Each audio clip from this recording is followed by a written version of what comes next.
order to become financially successful, one has to take full control over their spending. This can be difficult as companies have several strategies that they use to make you spend as much money as possible. We will share 5 marketing strategies that you should keep an eye out for so that you do not fall victim to overspending. Number 1. Relatable backstory. This tactic is most commonly used when selling personal development products and services. It's when the salesperson shares a personal story about a difficult or unfavorable situation they experienced and how the product or service they are selling helped them overcome the hardship. By sharing a relatable story, the salesperson is able to build trust between them and the buyer. The buyer will become more relaxed and trusting towards the seller, therefore more likely to buy a product or service recommended by the seller. The salesperson will usually add time and availability restrictions to the product they are selling so that the buyer makes a quicker purchase than they otherwise would have. When faced with a situation like this, the best thing you can do is firstly, delay purchasing anything for at least a week so that you do not make a purchase based solely on emotions. And secondly, do not buy things that are not in your monthly budget. Number 2, micro commitments. The seller convinces you to spend your money by making you agree to multiple conditions prior to agreeing to the final offer. Usually, the salesperson starts off by asking a series of closed-ended questions, which the buyer will likely say yes to. Once again, the buyer will become more relaxed and will likely forget that they are being sold something. Once their guard is down, the salesperson will ask the buyer if they need the service they are selling, and then a question about whether the buyer will be making a purchase. As the buyer has already made the habit of saying yes, they are more likely to say yes to these last questions as well. Keep a watchful eye out for salespeople who encourage you to say yes multiple times, as they are more than likely trying to get you in the habit of saying yes. When faced with a situation like this, think about whether you actually need the product on offer and don't make any rash decisions. Don't be scared to go back on your yes or even say yes, but not now. If you have made it this far, then we would like to thank you for watching. Don't forget to like, comment and subscribe, and even share this video with your friends. Number 3, limited time only discount. Everybody loves a discount, and why not?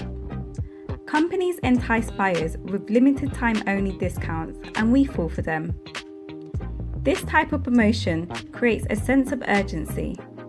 This ultimately leads to buyers wanting to make a purchase straight away for fear of missing out and having to pay more at a later date than they otherwise would have. If you can save money on a product you already intended on buying, then a discount is a perfect way to spend less money. So if it's in your budget for the month, then go ahead and buy it. However, do not let limited time only discounts entice you into buying items you do not intend on buying. You are not saving money if you buy something you did not need just because it was on sale. In fact, you are doing the exact opposite, spending more than you intended. Number 4, spend over X to get X% off. Once again, who doesn't love a discount?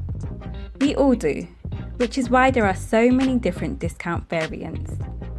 It's quite clear what this particular variant is trying to get you to do. However, it still catches many people out and makes them spend more than they otherwise would have. This variant acts as a goal for shoppers to try to aim for. Shoppers know that they will receive a discount if they spend a certain amount, and so they aim for this amount, even if they were not originally planning on spending that much. Remember, discounts are only good if they make you spend less than you initially budgeted. So if you purchase something and it happens to cost more than the promotional spend requirement, then the discount is indeed saving you money. If the total cost of your purchase is less than the promotional spend requirement, then you should only consider spending more to meet the requirement if the total cost after the discount has been applied is less than your initial cost. Always compare the final amount after the discount has been deducted from a purchase to the amount you initially agreed to spend in your budget. If the final amount is less than or equal to the budgeted amount, then go ahead and make a purchase. But if it's more than the budgeted amount, then don't let the discount fool you because you are not saving any money. Number 5, store cards. Store cards are debt, no different to a credit card. Once again, companies know that people are likely to spend more if they do not have to pay for it straight away. Do not fall victim to this trap. Get into the habit of delaying gratification. If you cannot afford to pay for it in full, then you do not need it.